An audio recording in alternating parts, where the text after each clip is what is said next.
สบายดี YouTube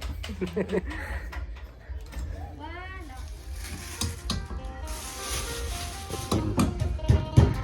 โอ้ย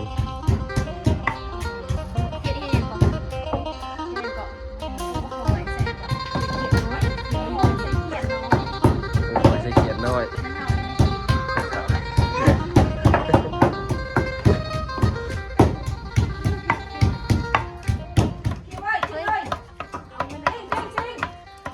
เพื่อนไปเท่า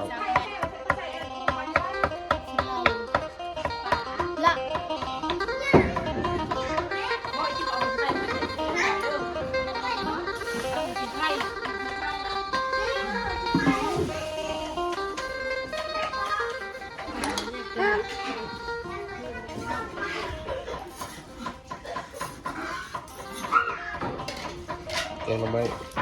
เก่งวะเนาะแล้วเก่งทำไมมันเท่า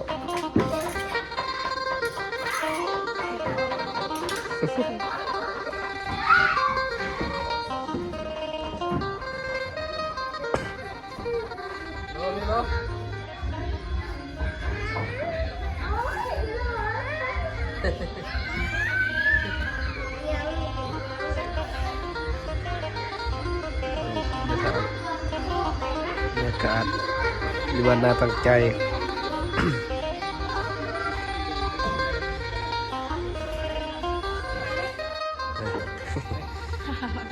กินข้าวข้าวสามัคคีโดนมาเพื่อ เพลงน้ำจิ้ม หลายคนมีเพื่อนแกงเขียด กินเลย ใส่หอยบ่ มีเศษหอยเศษประมาณละลาย มามา แบบหัวจะเห็ดเดียวเป็นสองบ้าน นี่เป็นเท่า มันเป็นทางง่าย นี่เป็นเท่าใหญ่กิโลขนอน นี่เรียนคิวกันเลยนี่ถูกลบต่อไปพวกนั้นพวกนั้นนี่